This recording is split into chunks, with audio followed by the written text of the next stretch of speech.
저희들은 모두가 다 구원을 받았다고 말을 합니다. 그래서 목사님들이 때로는 여기서 우리 보고 구원 받았습니까? 라고 하면 대답을 못하는 경우가 주저주저할 때가 많습니다. 요새는 약간 뻔뻔해서 받았습니다. 그렇게 얘기를 합니다. 여러분들의 저는 구원받은 건 사실입니다. 그래서 구원받은 성도들이 어떻게 살아야 될까? 제가 늘 생활하다 보면 내가 그래도 대학에서 교수를 했었고 대학에서 수석장로도 했는데 내가 이렇게 했어야 되겠는가 하는 생각이 들 때가 많아요. 아직도 지역교회 가면 교수라고 부르고 장로라고 부르는데 교수 장로가 이렇게 하면 되겠는가 할 때가 참 많아요. 그럴 때마다 하나님께 무릎을 꿇고 기도를 드립니다. 오늘 제목은 구원받은 성도들의 삶이라고 하는 제목을 가지고 제가 준비를 했습니다.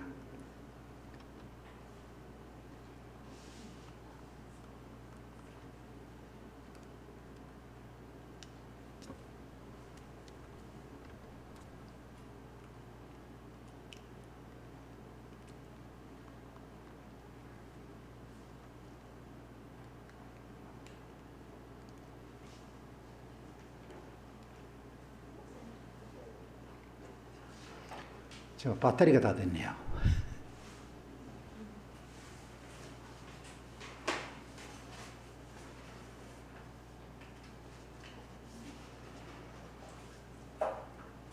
죄송합니다. 이게 유비무한 한다고 하는 게가 이거 좀 부탁드릴까요?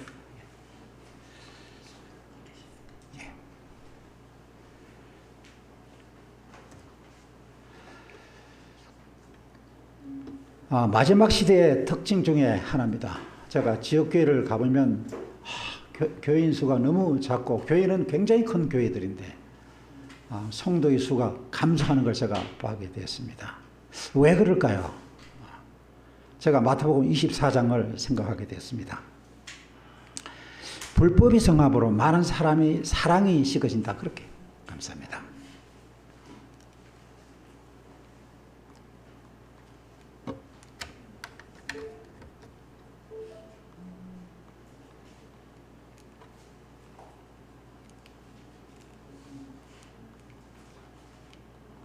얘가 수명이 다 된 것 같습니다.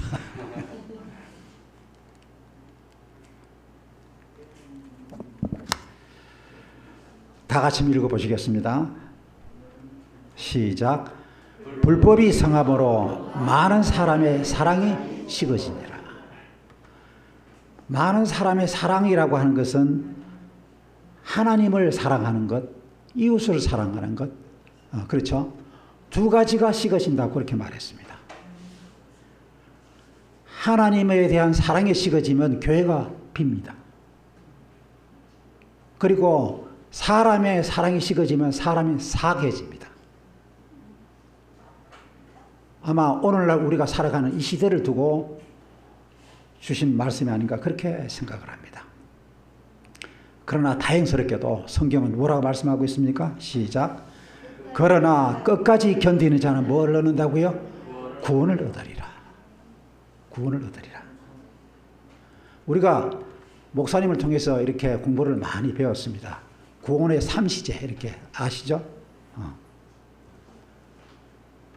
첫째는 칭의의 구원입니다. 과거입니다. 그러니까 여러분들에게 구원을 받으셨습니까? 했을 때 자신 있게 대답해야 될 부분이 뭡니까? 이겁니다. 에베소서 2장 8절에 있는 말씀입니다. 우리 잘 아시니까 건너가겠습니다. 그 다음은 성화의 구원입니다. 현재를 말하는 것입니다. 조금 전에는 과거고, 그러니까 예수님의 보혈로 구원을 받았고, 지금 뭡니까? 성령 하나님의 은혜로 뭡니까? 구원을 준비하고 있는 것입니다. 그 다음에 영광의 구원입니다. 미래에 예수님 오실 그 재림입니다. 다 같이 읽어봅니다. 시작. 주께서 나를 모든 악한 일에서 건져내시고 또 그의 천국에 들어가도록 구원하시리니. 미래입니다. 제가 오늘 말씀을 준비하는 것은 이웃사랑, 교회사랑, 성도사랑, 자기 보존의 법칙, 자기 참여의 법칙, 네 번째는 요한 및 결론, 이렇게 준비를 해봤습니다. 우리가 선한 사마리아인에 대해서 우리가 많이 듣고 배우고 또 우리가 압니다. 이건 구속사적인 굉장히 중요한 복음이라 이렇게 봅니다. 우리가 다 아는 내용입니다. 어떤 율법사가 예수님께 물어봅니다. 내가 어떻게 해야지 영생을 받겠느냐 그렇게 물어봅니다. 그리고 예수님 다시 질문합니다. 율법에 뭐라고 했느냐라고 했습니다. 그때 뭐라고 했어요? 마음과 목숨을 다해 하나님과 이웃을 사랑하라. 그렇게 말씀했습니다. 그리고 예수님께서 뭐라고 그러십니까? 이러시되 내 말이 옳다. 이렇게 하면 어떻게 한다고요? 산다. 그렇게 얘기를 했습니다. 근데 그 사람의 이웃이 누구냐? 물어봤습니다. 그랬을 때 30절에 보면 예수께서 대답하여 이르시되 어떤 사람이 예루살렘에서 여리고로 내려가다가 강도를 만나매 강도들이 그 옷을 벗기고 때려 거의 죽을 것을 버리고 갔더라. 마침 한 제사장이 지나갑니다. 그러나 마음속은 뭡니까? 좀 꺼림칙했지만은 다른 이유로 걸어 지나가 버리고 맙니다. 그런데 여기서의 제사장은 누구일까요? 이 당시에 제사장은 이스라엘 백성들을 대표하는 분이었습니다. 하나님께 제사 드리고 백성들의 신앙을 지도하고 하나님의 뜻을 묻고 전달하는 거룩한 사명을 띈 분이에요. 그렇다면 오늘날의 제사장은 누구입니까? 베드로전서 2장 9절에 보면 사도 베드로는 이렇게 말합니다. 다 같이 읽어봅니다. 시작.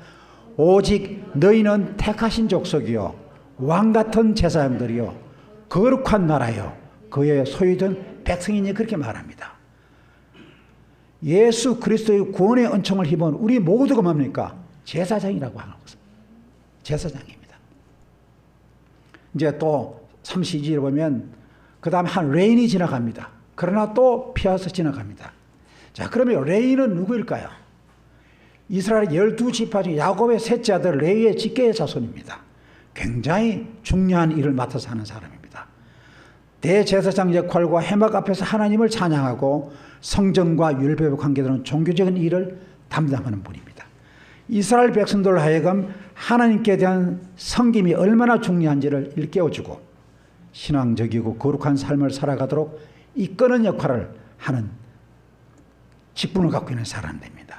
민수기 8장 6절에 보면 레위는 언제나 몸과 마음과 영혼을 정결케 하며 사는 하나님께 구별된 사람들이었습니다. 그리고 이제 사마리아 사람이 지나갑니다. 그는 뭡니까? 그를 불쌍히 여겼습니다.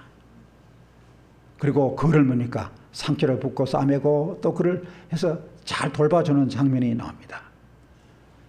그리고 이 부상을 당한 사람을 돌봐주기 위해서 끝까지 책임지는 장면을 우리는 압니다. 이 사람을 돌봐주라.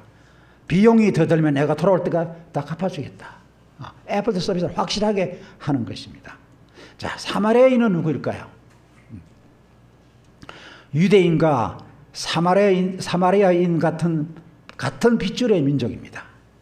북방 이스라엘, 남방 유다로 분리됐고 북방 이스라엘의 우상숭배로 아수르에게 멸망이 됐습니다.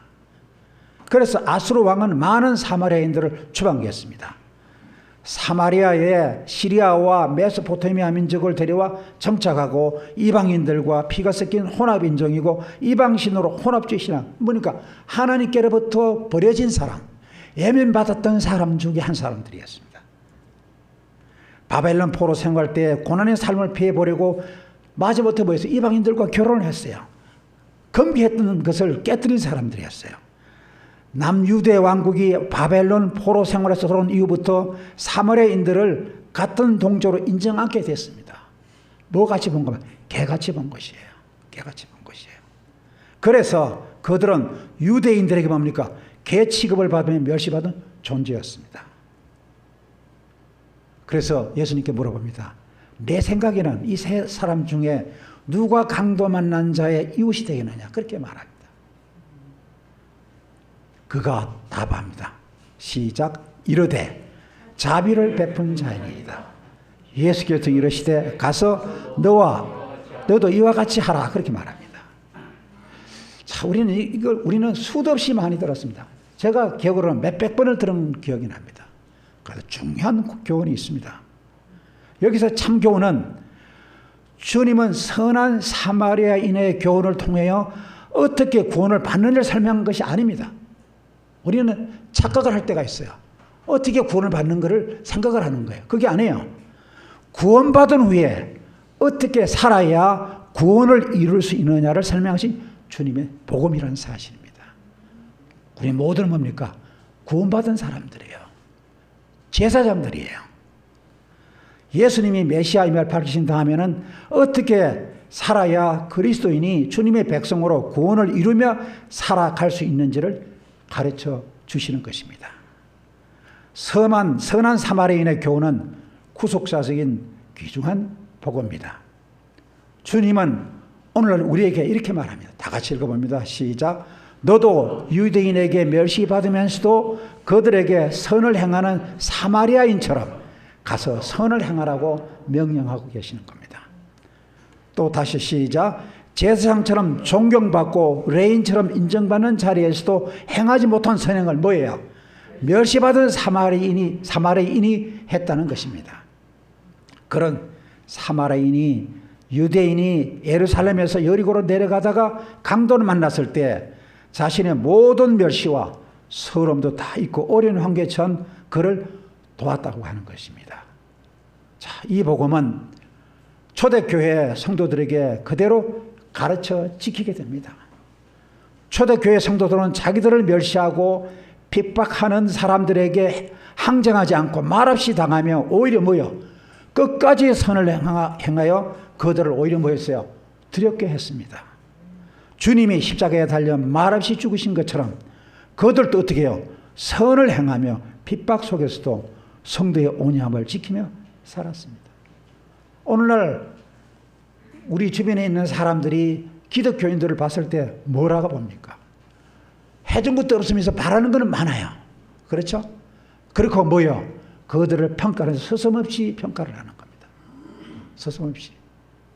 그래도 뭐 하는 거예요? 우리는 그걸 감수해야 됩니다. 왜? 예수님께서 그것을 감수하셨기 때문에.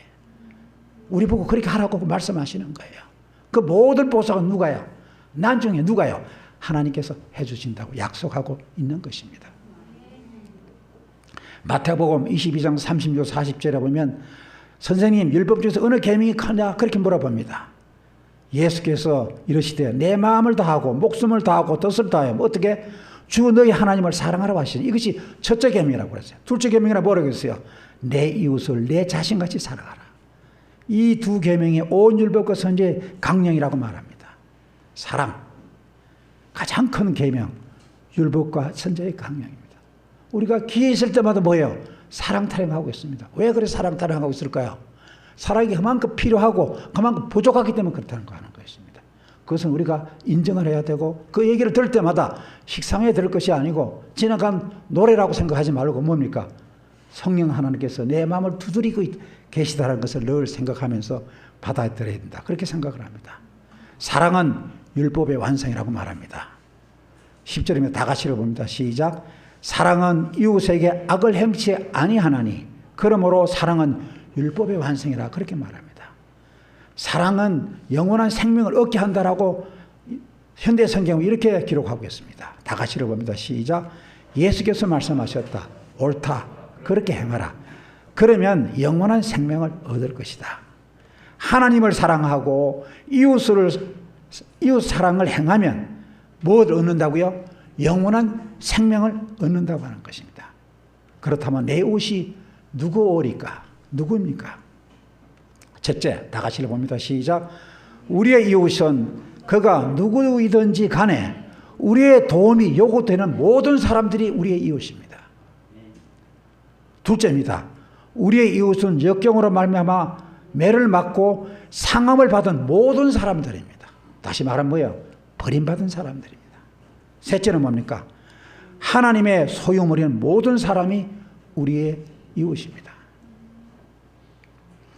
제가 한 실화를 준비를 해봤습니다.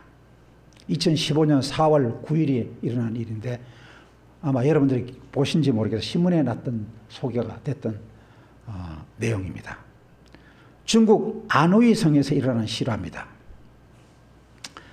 외아들 하나가 있었습니다. 외아들 하나만 아들이 장씨인데 장씨 하나만 바라보며 사시는 한 노모님이 계셨습니다. 장씨는 이날 새벽 혼자 사신 어머니를 보러 고향집을 가던 중에 길가에 한 노인이 피를 흘리고 쓰러지는 모습을 보게 됩니다.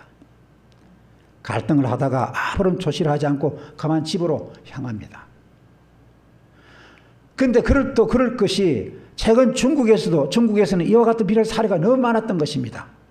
도와주거나 구해준 사람으로부터 대래 모여 돈을 빼앗기거나 또 피해를 당했다는 보도가 잇따라 발생했고 낯선 이의 위기를 외면하는 일들이 비일비재하고 있었기 때문에 그렇습니다.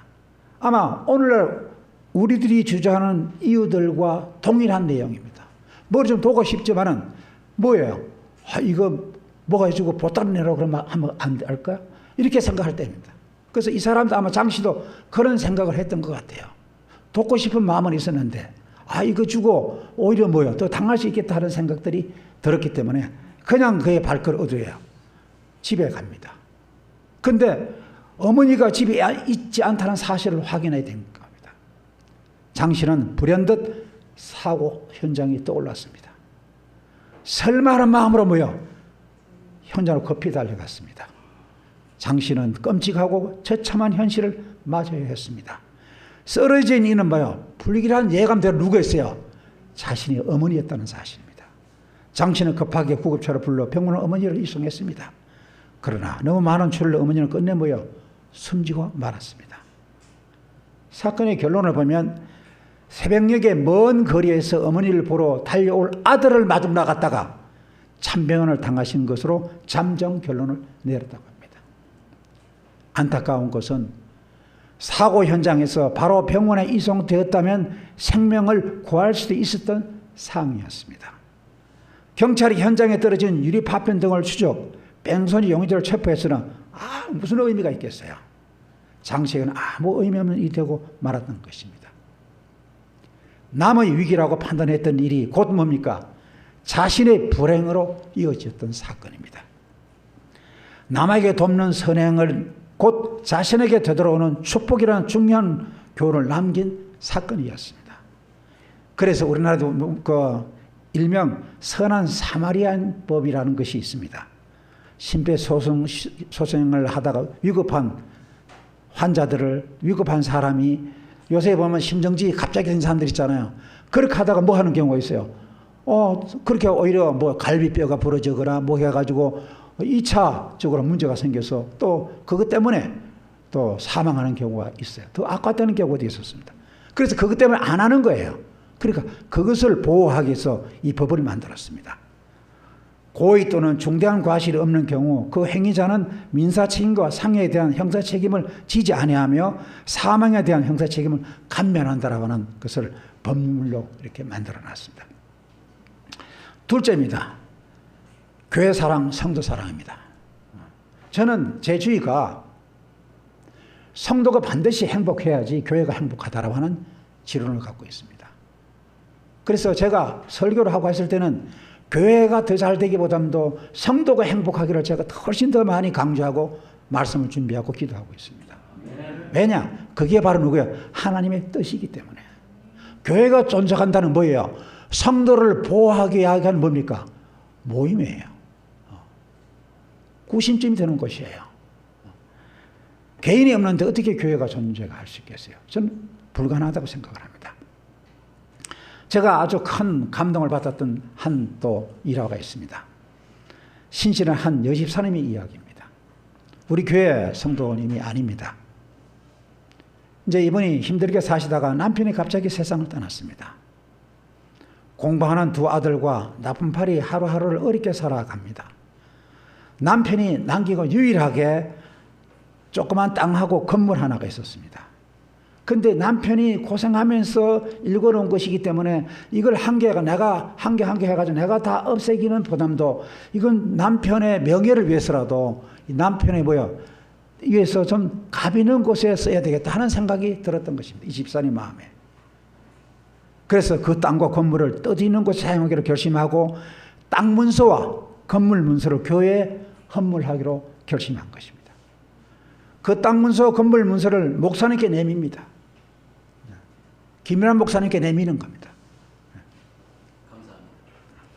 근데 목사님이 어떻게 하셨을까요? 이제 봅니다. 좋은 일 많이 하고 있는 교회에 자기 재산의 전부를 교회에 바치겠다는 것입니다. 그런데 문제는 뭐예요? 그 형편을 누구보다 잘 아시는 목사님이세요. 어떻게 지금까지 살아오셨고 형편이 어떻고 앞으로도 어떻게 사실 거라는 것이 예측이 가는 분이었어요. 목사님이 난처했습니다. 남편을 먼저 떠나보내고 두 아이와 힘들게 살아가는 형편을 누구보다 잘 아시는 목사님은 여집사의 마음을 돌리려고 애를 씁니다. 괜찮습니다. 받은 걸로 하겠습니다. 결국은 여집사님의 의지가 너무나 강했습니다. 말리지 못합니다. 급히 교회 임시 직원회를 개최하기 이릅니다. 교회는 깊은 고민에 빠졌습니다. 그러나 기도하고 또 회의하고 내린 결론인 헌물을 받기로 결론을 내립니다. 교회직으로 내린 결론은 목사님이 집사님을 불러 회의 결과를 전달합니다. 우리 교회가 집사님의 헌물을 너무나 감사한 마음으로 받기로 결정했습니다. 집사님은 너무나 고마웠죠. 보람이 있었던 것입니다. 그리고 이 받은 이 귀중한 예물을 가장 가치 있게 쓰기로 결정했습니다. 동의하겠다고. 그 대상자를 찾다 보니 바로 집사님에게 선물로 드릴 것도 결정을 했습니다. 훌륭한 목사님이시죠, 그죠? 훌륭한 교회 직원들이었어요. 정말 훌륭한 교회였어요. 이 교회가 바로 광염교회입니다. 일명 감자탕 교회에서 일어난 실화입니다. 성경은 구원의 길뿐 아니라 이 세상에서 어떻게 살아야 할지를 가르치는 뭐예요? 인생 교본입니다. 성경은 죽은 다음뿐 아니라 사는 동안 천국을 경험하게 하는 방법을 가르치는 것이 성경입니다. 우리가 신명기 6장 5절에 보면 예계명이라고 말합니다. 다 같이 읽어봅니다. 시작. 너는 마음을 다하고 뜻을 다하고 힘을 다하여 내 하나님 여호와를 사랑하라. 레위기 19장 18절에 보면 원수를 갚지 말며 동포를 원망하지 말며 내 이웃 사랑하기를 내 자신과 같이 사랑하라. 나는 여호와니라. 그렇게 당신의 이름을 대고 명예를 걸고 선포를 하시는 겁니다. 그런데 요한복음 13장 3절 세 계명입니다. 다 같이 읽어봅니다. 시작. 세 계명을 너희에게 주노니 서로 사랑하라. 내가 너희를 사랑한 것 같이 너희도 서로 사랑하라. 빌립보서 2장 8절에 보면 사람의 모양으로 나타나사 자기를 낮추시고 죽기까지 복종하셨으니 곧 십자가에 죽으심이라. 그렇게 말합니다. 여러분, 9계명과 3계명의 차이가 뭘까요? 똑같은데 강도가 다릅니다. 3계명은 뭐라고 그래요? 죽기까지 실천하는 삶의 신앙을 말하는 것입니다. 가장 중요한 키포인트입니다. 말로는 대한민국 모든 사람을 제가 다 먹이고 살릴 수 있어요. 그러나 성경은 뭐라고 그래요? 그렇게 하지 말고 뭐예요? 죽기까지 실천하는 삶의 신앙이 오늘날 필요하다고 하는 것입니다. 그래서 야고보서 2장에 보면 행함을 강조하는 것입니다. 행해가지고 구원받는 것이 아니고 구원받은 사람이 어떻게 행해야 된다고 하는 교훈입니다. 믿음이 행함과 함께 일한다. 야고보서 2장 21절 한번 다 같이 읽어봅니다. 시작. 우리 조상 아브라함이 그 아들 이삭을 제단에 바칠 때에 행함으로 의롭다 하심을 받은 것 아니냐? 내가 보거니와 믿음이 그의 행함과 함께 일하고 행함으로 믿음이 온전하게 되느니라. 다 같이 읽어봅니다. 시작. 영혼 없는 몸은 죽은 것 같이 행함이 없는 믿음은 죽은 것이니라. 사랑은 율법의 완성이라고 거듭 말씀하고 있습니다. 내가 율법이나 선지자나 폐하러 온 줄로 생각하지 말라. 폐하러 온 것이 아니요 완전케 하려 함이라. 마더 테레사 수녀를 우리는 잘 압니다. 내가 삶에서 발견한 최대 모순은 상처 입을 각오로 사랑을 하면 상처는 없고 뭐만 있다고요? 사랑만 깊어진다는 것이다라고. 이분이 체험을 통해서 한 독백이고 고백입니다. 하버드 대학의 헨리 나우엔 교수는 진정한 예수를 만날 수 있는 곳에 대해 이렇게 표현하고 있습니다. 다 같이 읽어봅니다. 시작. 인간의 고통에 참여하는 내리막길을 통하여 예수를 바로 알 수 있었다는 것을 깨달았다. 오르막길에는 예수가 보이지 않지만 내리막길에서 진정한 예수를 만날 수 있었다라고 고백하고 있습니다. 테레사 수녀님이 헌신적인 삶의 자세를 보이는 한 장면이 나옵니다. 이제 주변에 있는 사람들이 테레사 수녀님께 이렇게 얘기를 합니다. 높고 귀하게 사는 사람들이 부럽지 않습니까? 왜? 그 두 손으로 상처 없고 몸에 고름이 나오면 그걸 짜내고 이불을 빨아내는 거예요. 그 주변에 있는 사람들이 보니까 너무나 딱했던 거예요. 너무나 딱했다. 그래서 그럴 때마다 또 이분을 뭐예요?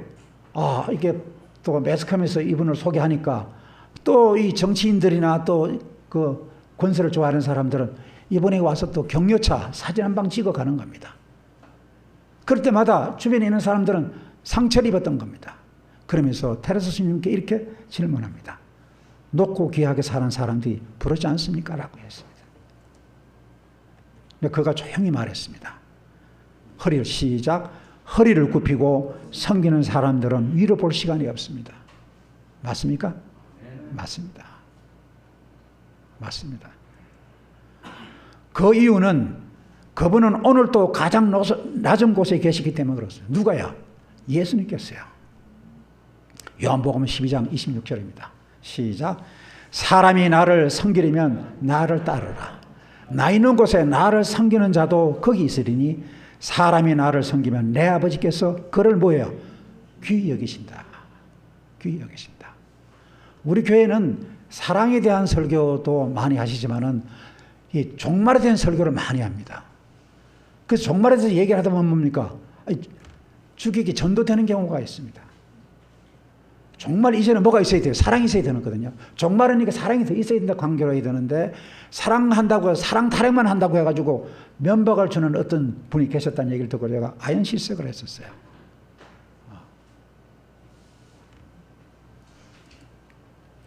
셋째입니다. 자기 보존의 법칙, 자기 참회의 법칙입니다. 잠언 11장 25절입니다. 시작. 구제를 좋아하는 자는 풍족하여질 것이요 남을 윤택하게 하는 자는 자기도 윤택하여지리라. 자기 희생의 법칙은 뭡니까? 자기 보존의 법칙입니다. 누가복음 6장 38절에 남에게 주어라. 그리하면 하나님께서도 너희에게 주실 것이니 대를 누르고 흔들어서 넘치도록 후하게 되어서 너희 품에 안겨주실 것이다. 너희가 대지를 하여 주는 그 대로 너희에게 도로 되어서 주실 것이다. 그렇게 말했어요. 이건 약속이십니다. 시대 소망 623쪽에는 이렇게 기록하고 있습니다. 시작. 자기 희생의 법칙은 자기 보존의 법칙이다. 주는 것이 사는 것이다. 하나님과 사람에게 봉사하는 일에 아낌없이 바친 생명은 보존될 것이다. 다시 말씀을 드리면 뭡니까? 자기 희생의 법칙은 자기 보존의 법칙이라고 말씀하는 겁니다. 또 시대의 소망 624쪽에 보면 사람이 자신을 위하여 모을 수 있는 모든 것을 모을 수 있을 것이며 자신을 위해 살고 생각하고 계획할 수도 있을 것이다.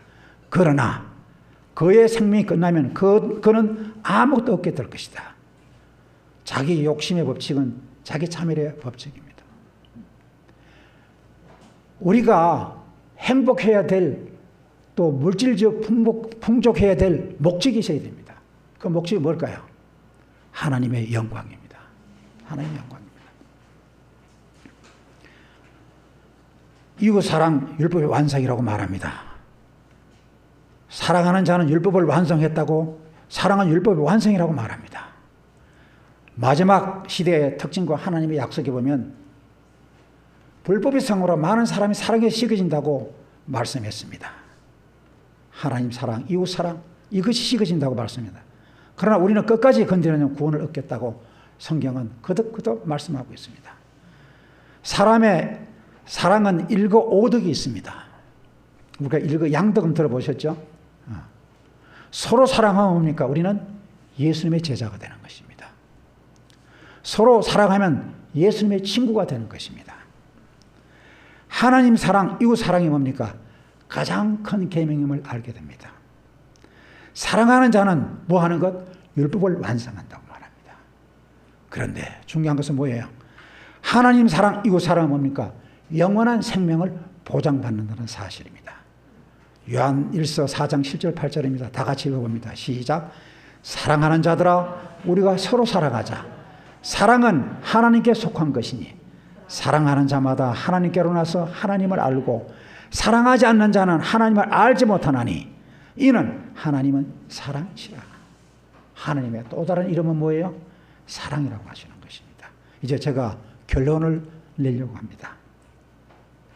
우리가 앞에서 잠깐 살펴봤습니다. 선한 사마리아인 참 교훈은 구원받은 성도가 어떻게 살아야 주님의 백성으로 구원을 이루며 살아갈 수 있는지를 가르쳐 주시는 중요한 교훈이라고 하는 것입니다. 그러면 하나님 바라는 성도는 누굴까요? 어떨까요? 하나님께 주시는 가장 귀중한 것을 가장 가치 있게 구별하여 하나님께 영광 돌리는 성도를 말하는 것입니다. 다 같이 읽어봅니다. 시작. 하나님께서 주신 가장 귀중한 것을 가장 가치 있게 구별하여 하나님께 영광 돌리는 성도를 말하는 것입니다. 여기서 귀중한 것은 무엇일까요? 하나님께로부터 받은 모든 것입니다. 시간, 재능, 믿음, 사랑, 재물입니다. 자, 우리가 하나님께 영광 돌린다는 말을 종종 합니다. 그렇죠?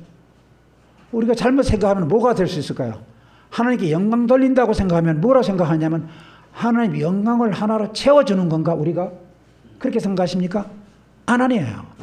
하나님께 영광 돌린다는 말은 하나님께 뭐야? 하나님과 영광에 동참하는 것입니다.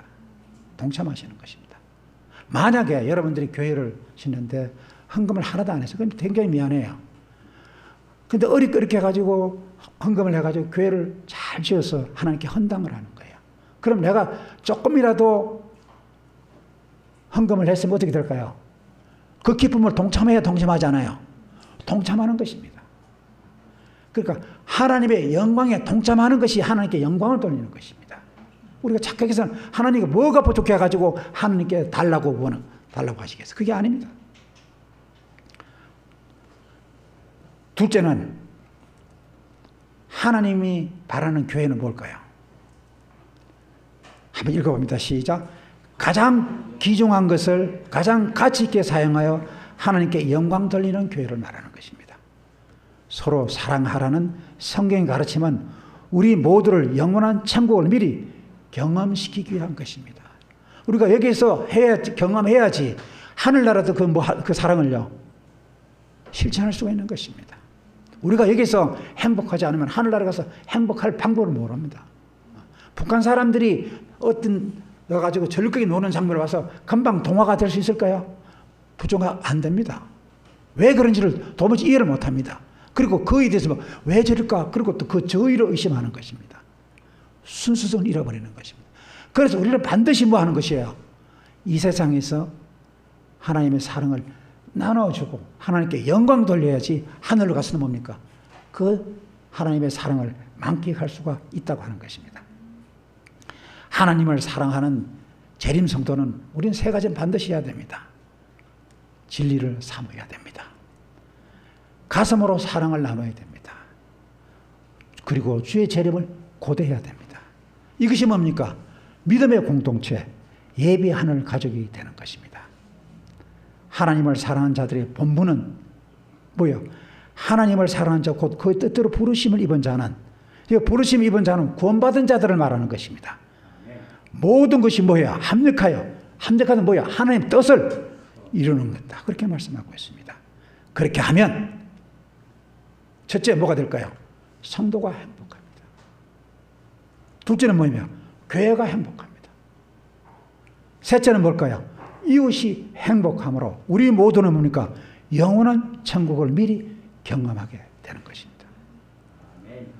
초대교회 구원받은 성도들의 삶을 사도행전 2장에 잘 기록이 되어 있습니다. 다 같이 읽어봅니다. 시작. 믿는 사람이 다 함께 있어 날마다 마음을 같이하여 성전에 모이기를 힘쓰고 집에서 떡을 떼며 기쁨과 순전한 마음으로 음식을 먹고 하나님을 찬미하며 또 온 백성에게 칭송을 받으니 주께서 구원받은 사람을 날마다 더하게 하시니라. 성도가 행복하고 교회가 행복하고 이웃이 행복하면 이 교회는 어떻게 해요? 구원받은 영혼들로 채워진다는 것입니다. 그거 누가 해주시는 거예요? 하나님께서 해주신다는 것입니다. 저는 이 말씀 정말 중요해서 전에도 제가 저번 달에도 제가 여러분들에게 소개했던 기억이 있습니다. 하나님께서 가장 귀하게 보시는 믿음의 삶이 뭘까요? 다니엘서 12장 3절입니다. 시작. 많은 사람을 옳은 대로 돌아오게 한 자는 별과 같이 영원토록 빛나리라. 이것은 뭘 말하는 겁니까? 하늘나라는 혼자 가는 것이 아니에요. 그렇죠? 성경 어디에 보세요? 혼자 구원받는다고 하는 데가 있는가? 많은 사람 옳은 대로 내려가면 나와 다른 주변에 있는 사람들과 함께 하늘나라를 가는 것이 그게 올바른 하늘나라입니다. 하늘나라는 결코 혼자 가는 것이 아닙니다. 함께 가는 것입니다. 우리가 행복하고 교회가 행복하고 우리 옥천교회 주변에 있는 사람들도 행복한 교회가 되므로 귀한 영혼들을 하나님께서 이곳으로 많이 채워주실 것을 제가 믿고 기도드리겠습니다. 아멘. 감사합니다.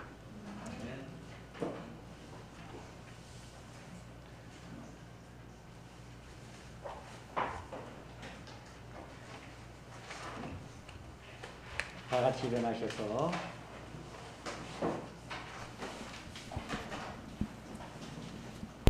(317장) 찬미 부르심 후에 우리 유광욱 교수님의 축도로 오늘 예배 마치겠습니다.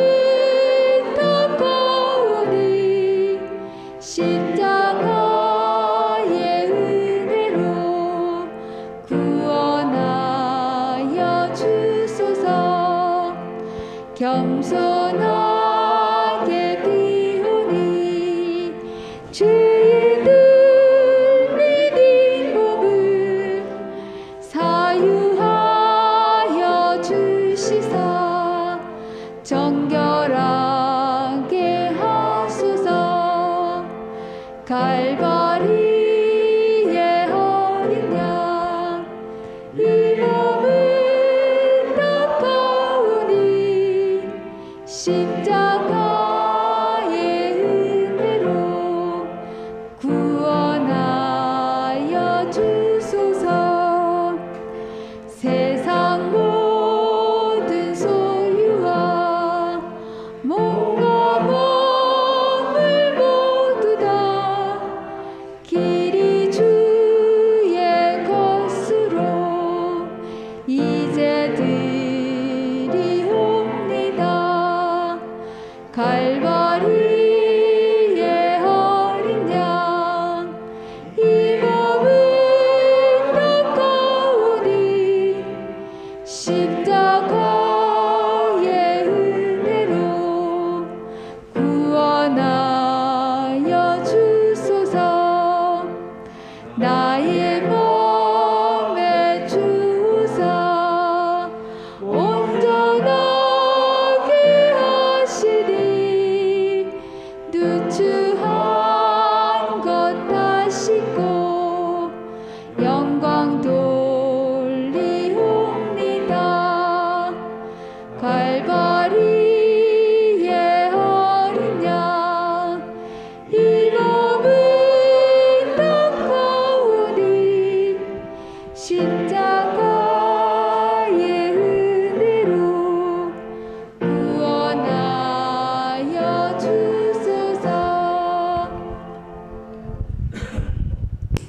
사랑과 은혜가 무한하신 거룩하신 하늘에 계신 하나님 아버지,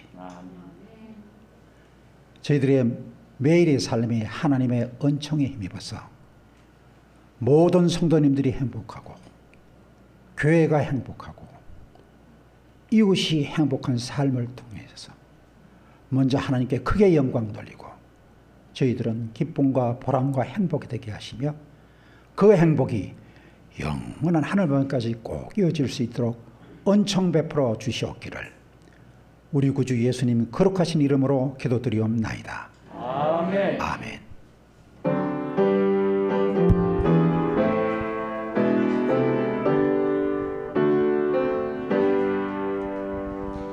내 주님 오시리 확실히 오시리 내가 공중에서